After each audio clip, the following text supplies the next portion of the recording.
Hello and welcome to Dr. VGP Talk Show.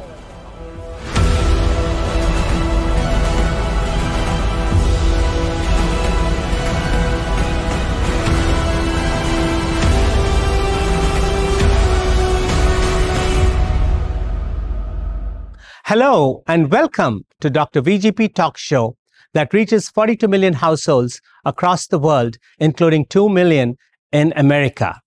Today we hear a lot about mental health, about gun violence, about weekend shootings, about war. In the midst of all this, our guest today has a very unique story and a transformational journey to share with us. He was born and brought up in a drug-infested environment in the south side of Chicago, where he and his two elder sisters were living in Inglewood in the south side of Chicago. You all know that Inglewood has a life expectancy of 60 years, while 7 miles away from in Streetsville, the life expectancy is 90 years, and the crime rate is 86%. With that in mind, this young man, when he was 14 years old, took to dealing in drugs at that young age. And by 23, he was one of the top drug dealers, earning a whopping amount of $15,000 a day, selling drugs, dealing with drugs and selling guns. 7 years of prime time when he was given in by one of his closest buddies. And that landed him in the federal penitentiary, where he spent 13 long years. Out of the first 5 years, this young man experienced the torment in any prison anywhere in the world. To quote him, it was like being in the belly of the beast. But the next 7 years was a transformational experience where he was groomed by mentors, where he thought, he learned, he read, he got his GED degree. And today he has become an amazing trendsetter, life changer, and a change maker as the founder and CEO of You Break It, You Fix It Foundation, a federally recognized 501c3 not-for-profit, which is changing the landscape of Chicago where it pertains to preventing violence, providing food for the hungry, providing hope for the suffering. Now, in his own words, he tells us when he was young, he was destroying the community. But today, he's taking initiative to try to fix the community that he broke. Was that change easy? Well, you figure it out by meeting the 39-year-old DIONE HARDEN.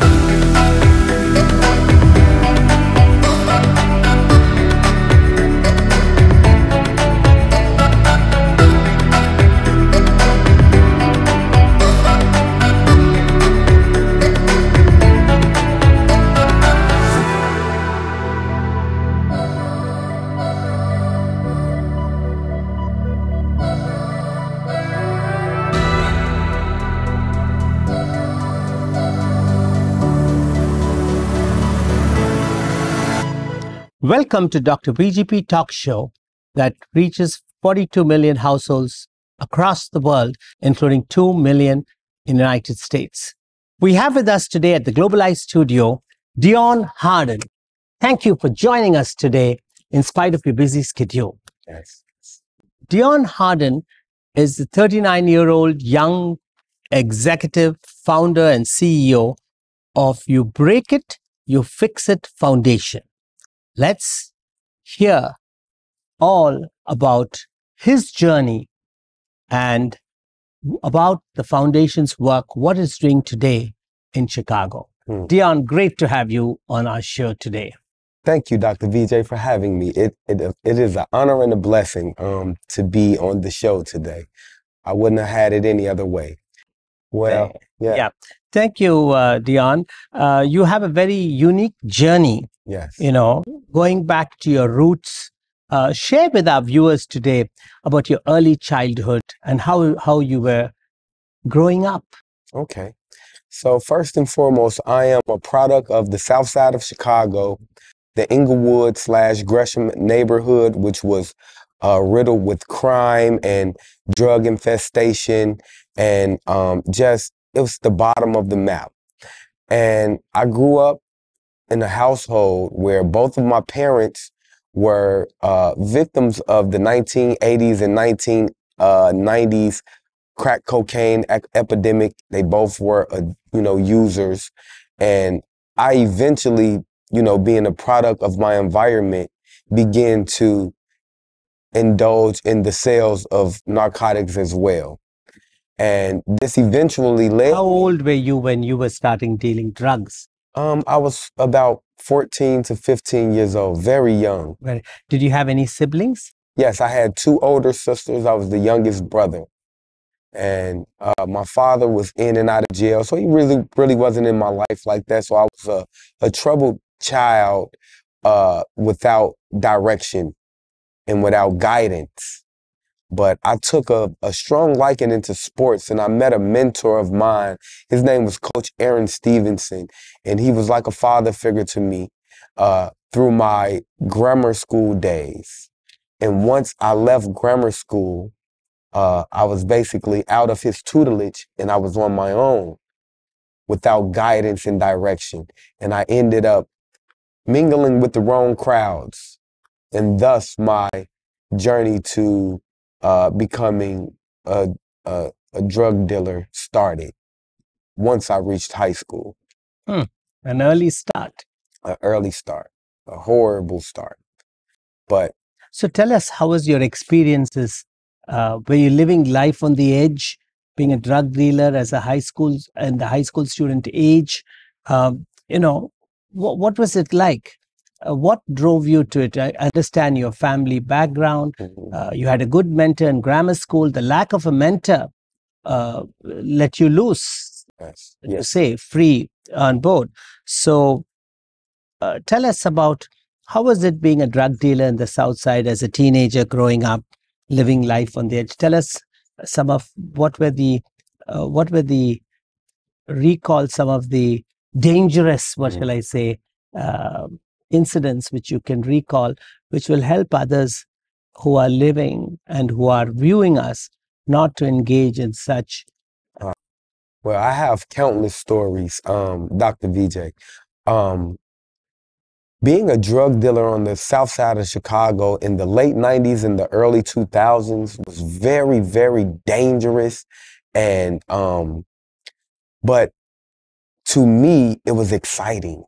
My youthful mind, I didn't know any better. To me, it was exciting, but now that I look back from a cultivated mind, from a more mature perspective on life, it was so dangerous. And it's an honor and I'm lucky to be here talking to you today, because so many of my friends are no longer here. They lost their lives before the age of 21, still teenagers. And, being a drug dealer and being successful at it caused even more danger, because jealousy, envy, hatred, that became a very interesting. Very interesting. And, So you had, explain how the drug dealer works. You had a network, you had a supplier, and then he gets all these young kids together, and then you distribute and sell it on the street. Does that lead to gangs and groups? How does that figure out? Most definitely. Okay, so the early formation of gangs were for the purpose of community protection, right? Interesting. However, when the drugs came into play, it destabilized the gang structure, because now the kids were looking up to the person who had money as opposed to the person who had power, who had who were so-called the leaders of the organizations, the gangs and things of that nature. So you had individuals who were drug kingpins who branched off from the gangs and started their own cartel. So that became another parallel operation. Exactly. So you had guys who had no money but had power. Then you had guys who had money but no power, and they would feud with one another. You raised, Dion, a very insightful point earlier, saying that even if you're a successful drug dealer, it makes your life more dangerous. Yes. And because of hatred, jealousy, and envy. Could you throw some light on that? How were you more successful? You were a target? Most definitely. When in 2002, right, this was at the height of my drugs dealing career, I was very successful. I was probably making $15,000 a day. Wow, Yes. $15,000 a day. $15,000 a day. And how old were you then? I was 22 years old. Wow, that's a lot of money. $15,000 a day. And I was the youngest individual in my group. So the older guys begin to become jealous because with money comes power.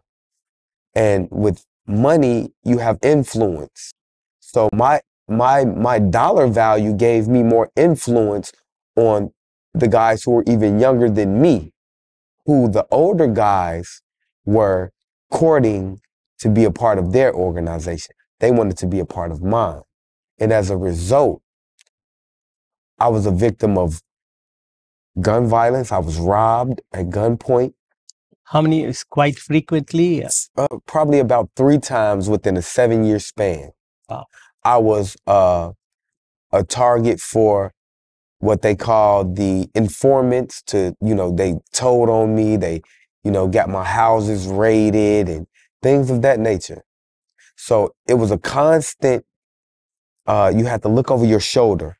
So I imagine you as a roaring lion in the den in the drug dealership and in Southside, like a young Turk full of life, making deals, making $15,000 a day, incredibly. And one thing which you pointed out is that money leads to power and power leads to influence. So correctly said.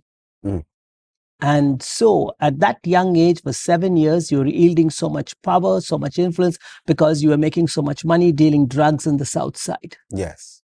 At the same time, your life, were you anytime frightened? Were you scared for your life? Thinking that somebody could barge in now? You said your own people told on you, you had informants, your house was raided. How was living in that space at that time? At that time, I wasn't wise enough to be afraid. Sometimes you have to be courageous enough to be fearful.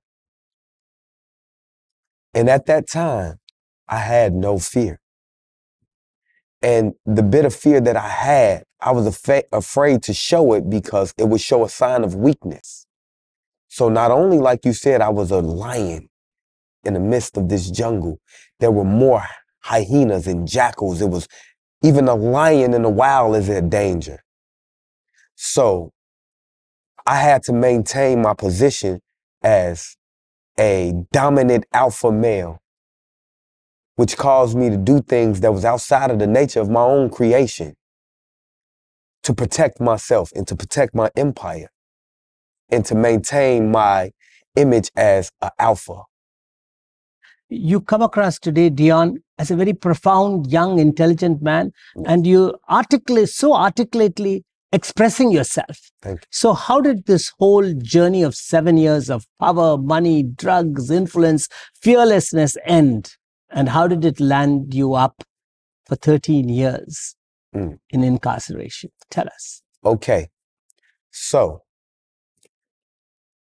in 2005, a very close friend of mine, a buddy of mine, I'm talking about, we together every day. He ate at my house. He rode in my car. We did everything together. He ended up catching a case for counterfeit money.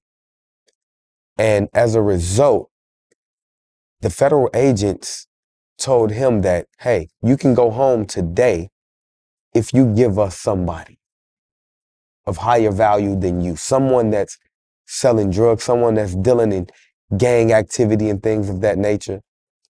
And that person just so happened to be me. You know, this is most unfortunate, but this is what we see the federal law enforcement agencies always engaging. They catch the lesser prey and then ask them to give up the bigger fish. Yes. And I think that might be a very good strategy.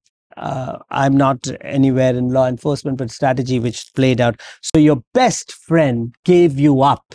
Yes. After all, you took care of him like more than a brother. Yes. And he was the one who gave you up. Yes. Yes. So did he set you up? Yes, he did. Actually, he set me up to, do what they call a controlled sale. He introduced me to a guy who he said was his long brother from another, relationship.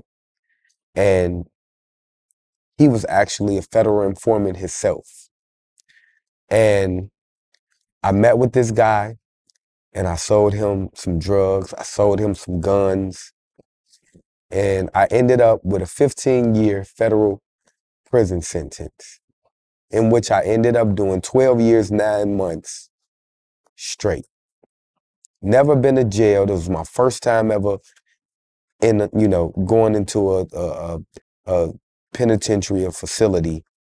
And I spent more than, at that time, I was less than 30 and they gave me 15 years. They gave me more than half of my life at that time, 13 years. And I ended up doing 12 years, 9 months. It must have been an entire transformation between day and night. You were successful, you were given up by your own friend, you were set up in a controlled sale environment where you sold drugs and guns to a federal informant agent, and that landed you up for 15 years, half of your life, yes. at 30 years, incarcerated. Tell us how it was in the federal penitentiary. Okay, well, I'll start off by explaining to you or painting a picture to you of how it felt actually getting sentenced. Standing in front of the judge, right? Someone asked me one day, he said, how did it feel to get all of that time? And I thought to myself, and the only way that I could explain it is it felt like being alive at my own funeral. I'm standing in front of this judge. My family behind me, they're crying, boo-hooing and crying. And I'm facing, at the time, it was 30 to life was my guideline, 30 years to life in prison. However, my grandmother, she wrote a letter to the judge as a character witness for me. And my grandmother explained to her who I was prior to my life of crime. And after the judge read my transcripts and she read my grandmother's testimony of who I was, she looked at me and she said, I don't see a hardened criminal in front of me. I see someone who actually has the ability to change and to be something more than what you have turned out to be. I see someone who was a victim of circumstances, in situations and circumstances that were laid down before he even began this life or this journey of crime. And for the first time in my life, I no longer felt like a criminal. I actually felt like a victim. And I realized the whole time, I thought I was a killer. I thought I was this big, roaring giant on the south side of Chicago. And for the first time in my life, I realized that I wasn't a criminal. I was actually a victim. I was a victim of situations and circumstances that were laid out to destabilize me and my people way before I was even born. So it shows us all how important the court process is, having a very compassionate judge who can see life as it is. Yes. And a grandmother who wrote a letter to the judge, instead of being sentenced to life for 30 years, was able to enable the judge to understand your early upbringing, that you were a victim of forced circumstances, which ended up in what you did for 7 years. Yes. And which you successfully did for 7 years. Yes. And that gave you a sentence of 15 years. Yes. She went below the guidelines and gave me what they called a mandatory minimum. Oh, it's called a mandatory minimum of 15 years. They gave me 10 years for the drugs and 5 years for the guns that I sold, but they were ran consecutively, so that means 15 years total. And I ended up doing 12 years, 9 months, because you have to do 87% with good behavior. You've explained it all. So tell us, how was it in the penitentiary? So for me in the penitentiary, the first 5 to 6 years, I was a product of my environment. So I was still rough around the edges. I was angry at the world. I was bitter. I was going through, I just was living this lavish life where I had all of this money coming into me every day. I had these nice cars. I had women at my disposal whenever I wanted to. And now I'm subject. You lived the luxurious time. What were the cars you owned, just for my... Oh yeah, back in that time, I had a Lexus. Wow. Yes, I had, back in those days, in the early 2000s, we would buy older model cars, and what we would do, we would send them to the shop and we would get them what they call tricked out. Tricked out, okay. Fresh paint job. We'd gut it out, put all the nice rims, expensive rims. All of the bells. When you roll it out on the street, there goes Dion. But we spend $40,000 to $50,000 in a car that costs $700. You know? And just thinking back on that alone, all of the money at the time that I wasted, it was just a waste. But everything happens for a reason. Absolutely. And I embraced my journey. I embraced everything I went through that led me to the point where I am today. So to give you a inside view of life in prison, it was very, very hostile. It was violent. Whenever you have grown men confined to a space where you take away resources from them, you take away their ability to provide for themselves and feed themselves, the nature of a person turns into a beast. So that's why we call jail the belly of the beast. You have been swallowed by the beast and you are living inside of this beast, which we call America. The negative part of America, because I have a different view on what America is now. I understand that America, you can be whatever you want to be. And, but at that time, I was mad at American society. I was upset with the situations and circumstances that were laid down prior to my youth. I found this stuff out, that I wasn't a criminal. I was actually a victim of this system. And that enraged me. And my rage caused me to lash out at individuals around me. Violently, you got violent, physically. Physically violent. Were you assaulted or were you assaulting others in prison? Both. I was assaulted. I was doing the assaulting. I've been stabbed. I did the stabbing for 5 years. How did the prison guards and you and the others interact? There was corruption in the staff of the prison. They are the ones who actually cultivate the drama that goes on in the penitentiaries. And they capitalize from our disadvantaged position. So during the times, I've been in race riots. I've been in race riots. In the prison? In the prison.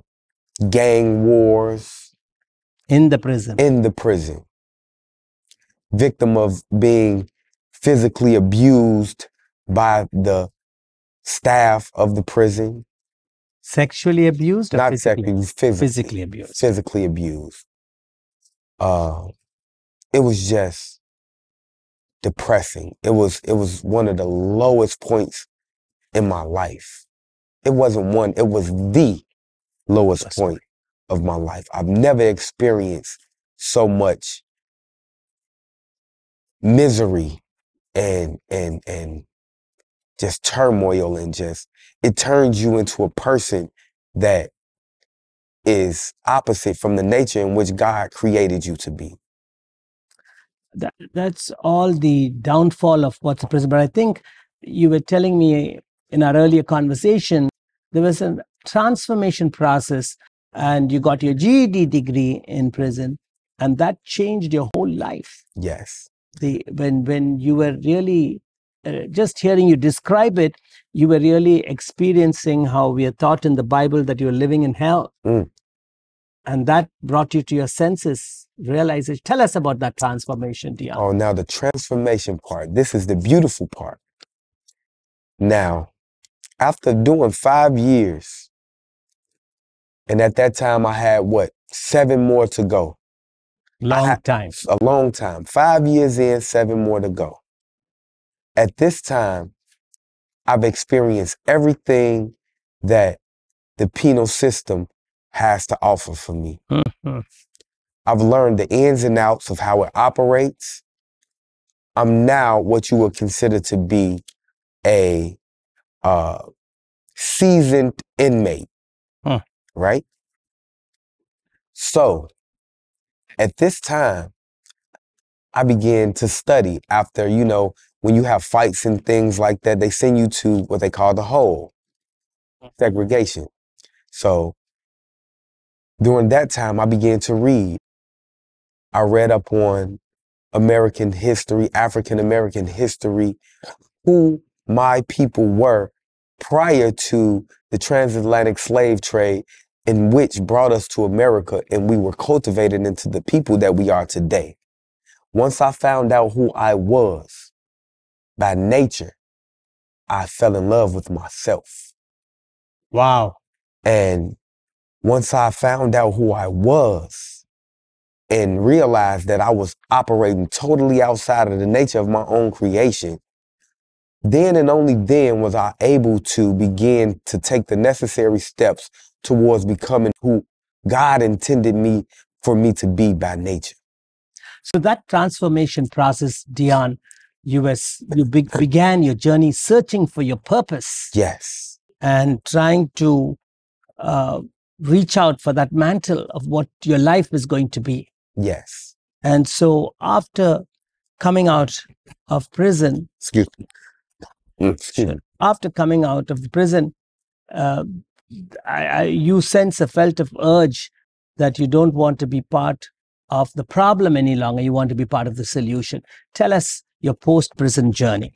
Okay, so before I tell you my post-prison journey, because my post-prison journey started while I was in prison.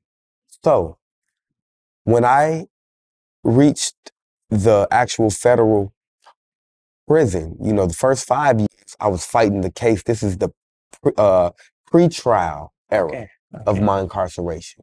And then when I went to the actual penitentiary where I would serve my time, I met men for the first time in my life, real men who actually come from the same walk of life that I went through, but found peace in the midst of the turmoil of prison life. Men who had life sentences that were never coming home, who somehow found a way to deal with their situation in a peaceful manner. So I wanted to know, what was it that you learned? What did you go through in order for you to obtain that peace at mind when you're never going home? And you could see their aura of peace about them. And they're so contented with life. Yes. They are, Yes. So that drew you to quest to find out, how can I not have that? Exactly. So I found out that they found their peace in ensuring that others who had a chance would not end up in the situation that they are in. Come on, Dion, they are great. Cultivating Exactly. others. Hmm. Like a guy Being a mentor. being a mentor. They found that their journey in life, they accepted that their journey in life was to be an example of what not to be, and have the mental fortitude to be able to teach what you should be. You know, you're so articulate in how you're expressing yourself. I'm able to visualize myself going back into the prison and seeing these mentors of yours who really taken time, though they are never going to come out. They're never going to see the light of the day. Yes. But they want to make the other fellow human beings who are there in lesser circumstances lead a fruitful life once they come out. I mean, that's so commendable, and nobody talks about it. And you are sharing such profound insights in such an articulate manner.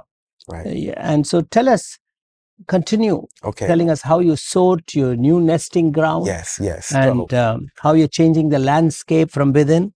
Okay, so during that time of my incarceration, when I met these men, I became like an understudy to them. I was a part of the gang organizations, but they had enough respect in the system. So in the prison system too, there were gang organizations. Yes, yes. Okay. And actually, I was a high-ranking member in the gang organization. Within the prison system. Within the prison system. I called the shots. However, these men, they seen that leadership ability in me. And they noticed that I was using it for the wrong thing. And they blanketed me. They brought me in, they treated me like family. And they taught me. I studied under these guys. They gave me books to read. And before I knew it, I had become an individual who ministered to the younger guys who were in the situation that I just left out of. And I seen how my transformation, and with me being who I was, an individual that guys looked up to, it changed them. So I seen like, wow, I really have the ability to change lives, to help individuals to better their circumstances in prison as well as outside of prison. I still get calls from guys today thanking me, sharing their stories with me. Wonderful. On how I helped them. So one day while I was sitting in my cell, I had like 2 years left before I was coming home. And I said to myself, whenever something goes wrong in our community, we always look for outside sources to come in and correct our problem. Very true. Very true. And if you look at the history of this particular situation, we have been failed horribly. Excuse me. We've been failed horribly by individuals who try to come into our community and solve our problems because they can't relate. So I thought to myself, I said, who else better to fix our problems than us? The individuals who's actually causing self-determination. Self-determination, accountability. So I thought about, I want to start an organization, but what would I name it? So okay, we're breaking the community, but we always have somebody else to want to come fix it. So, you break it, you fix it. So my organization was started on the basis of this thought. If you break your community, you fix it. So that's how I came up with the break. Dion, it's a very fascinating and amazing story indeed, how you were transformed in the prison system and you were taught to first embrace, then engage, and then empower. Yes. And you just did that. And then you got this vision of starting a you break it, you fix it foundation. Yes. And as a youth, you were destroying the community. Yes. And now you're taking the initiative to fix the community. Isn't that awesome, guys? Yes, yes. Here we have DIONE HARDEN. So tell us, what is You Fix It, You Break It Foundation doing today in Inglewood? So today, and in Inglewood, not only in Inglewood, we stretch out as far as the Auburn, Gresham neighborhood, to the west side, to the north side. It's not a piece of land in Chicago that our feet don't touch in an effort to combat violence and hunger. We feed over 400 families Interesting. a week through the Shepherd Hope's food pantry. I have very, very wise mentors around me, like actually Brother BJ. This is how we even got to this point. He mentors me through the Gandhi King Foundation for Nonviolence. And we go around the community spreading love and light. And my goal is to be a beacon of light to those who have lived in nothing but darkness. I want to use my organization as an instrument to show young men and young women that it doesn't matter where you come from. It matters where you're going, where you're headed, and that you can be the change that you need and you deserve if only you submit yourself to the uplifting of fallen humanity. DIONE, you're so prolific, and I'm so happy to learn so much about you today in our show. Now, do you plan to write a book? Do you plan to go and give lectures in the school system? I think you should do that to tell them about what life is and what life could be offered too. It's your choice. Yes, yes. And also, like you earlier said in our show, one has to be courageous to be fearful. Yes. Very profound statements you have made. If I was one, I would like Global Eye to do a whole film on your journey.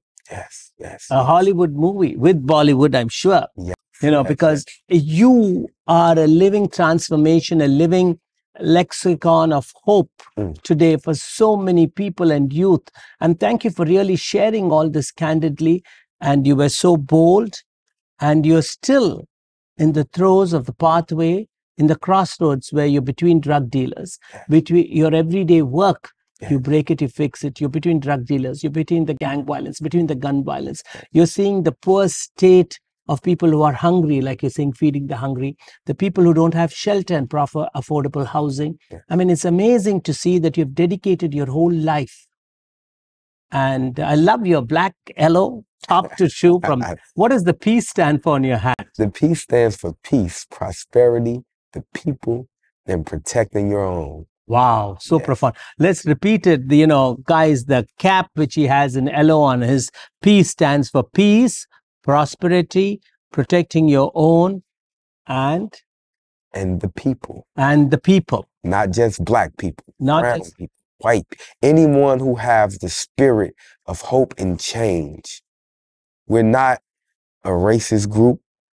We're comprised of a denomination of different ethnic groups, and our number one mission is to promote peace and prosperity to humankind all over the world. You have said how beautifully he's changing the landscape today from within, and there's no racial divide, there's only inclusivity. DIONE HARDEN, tell us, you're such an unassuming guy doing such amazing work today. If you are to take 3 people out for dinner, they could be living or from the past, who would those 3 people be? Oh, man. First, it would be Muhammad Ali. Cassius Clay. Cassius Clay. For the reason why is because he was courageous enough to deny himself of the treasures of the world for the all of mankind, his people in particular, but for the all of mankind. Any man who's willing to lay down his life and his treasures for his people is an idol of mine. You said it so well. Thank you. Who's the other two? Secondly, it would be Dr. Martin Luther King Jr. Yes. Because this is a man who was actually a warrior by nature. Mm-hmm. However, he knew that his weapons, physical weapons, were not big enough or strong enough to defeat the enemy in which he was facing. And that takes courage. And lastly, Mahatma Gandhi. I would have loved to sit down with that man because, for one, the spirit of love, truth, peace, freedom, and justice resonates from his aura and his being, which transmitted to those who I stated before him. Dr. Martin Luther King, Muhammad Ali, and so many others. I believe that his story needs to be more prominent today in today's schools. You don't hear too much about it. You have to go study. I studied him while I was incarcerated. And he has a way of diffusing the ego and allowing you to think and see things from a different perspective. So I would love to have dinner with those three men, past. DIONE HARDEN, you just heard the three people you'd like to have dinner with is Muhammad Ali, the greatest boxing champion for his courage, with Dr. Martin Luther King, I have a dream, and to Gandhi ji, Mahatma Gandhi, the father of the Indian nation, the peace apostle, who says, be the change you can. And that's what DIONE HARDEN is, guys. Yes. He's changing the landscape from within. Could you imagine a school dropout from grammar school is speaking to us so profoundly from his experience and from the challenges he's facing, and his journey is continuing. That's his fascinating story, which I think we should publish it into a book, DIONE, because your message has to go across this country, across the world, to see that resilience, courageousness and honesty and boldness makes a man today. Yes. And how will you describe yourself, DIONE HARDEN, in 3 words? Peaceful. Good. Approachable. And relatable. You just heard it from the DIONE HARDEN. 3 words describe how he describe himself: peaceful, approachable, and relatable. That's communication. 3 fantastic words. You described your beautiful personality. Tell us, DIONE, from 5 years from now, where will you be, and where do you think the Break It, Fix It Foundation will be? Or where would you be in life 5 years from now? 5 years from now, I hope to shed light through my organization across the world, letting young children, adults, elderly, making sure that we have a solid foundation to grow on and to build and to be peaceful and to have prosperity amongst humankind. I want to speak to young children. I want to speak to college students. I want to speak to the elderly. I want to speak to the poor, the sick, the weak. I want to share my story with them. I want to relate with them. And I want to be able to say that I made a change in my life, in my community, and those who know me best. You are so profound. You enlightened us with your words. Now, tell us, what if you're granted one wish, what would that be? One wish. I would have to say, peace to all mankind. No more wars. No more senseless killing. no more violence. I don't want riches. I don't want fame. I want peace. DIONE HARDEN, thank you so much for joining us today at Dr. VGP Talk Show. You have seen it all. Yes. You have seen the riches at $15,000 a day, Yes. which you were earning. And today, you Break It, You Fix It Foundation is a 501c3 foundation doing awesome work in the south side of Chicago. And I think all of your viewers would like to learn the takeaway from today's Dr. VGP Talk Show featuring DIONE HARDEN is you can be the change.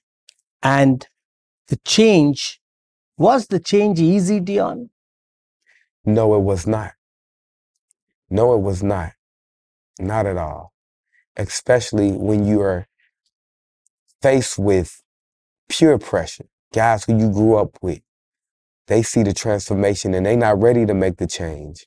And my change is actually a detriment to their continuance of their, And so, yes, it was very hard and it's hard, but I'm committed to it. As you soar to new heights, Yes, and a new nesting ground, and you have many more new mountains to climb, we wish you every success, every step of the way, because we need many more DIONE HARDENs in us. thank you. Thank you, DIONE, Thank for you. joining us. You'd like to give a quick message to all our viewers across the world. Yes. What peace means to you? Peace means the absence of turmoil, mental abuse. Peace is total tranquility internally first. A wise man once told me, everything that's going on the inside of you is a reflection of what's going on the outside of you. So if you want external peace, you have to gain internal peace. Yes, absolutely. Peace be unto the whole world. And thank you, DIONE HARDEN, again for joining us on the Dr. VGP Talk Show. It was an honor and a blessing. Thank you.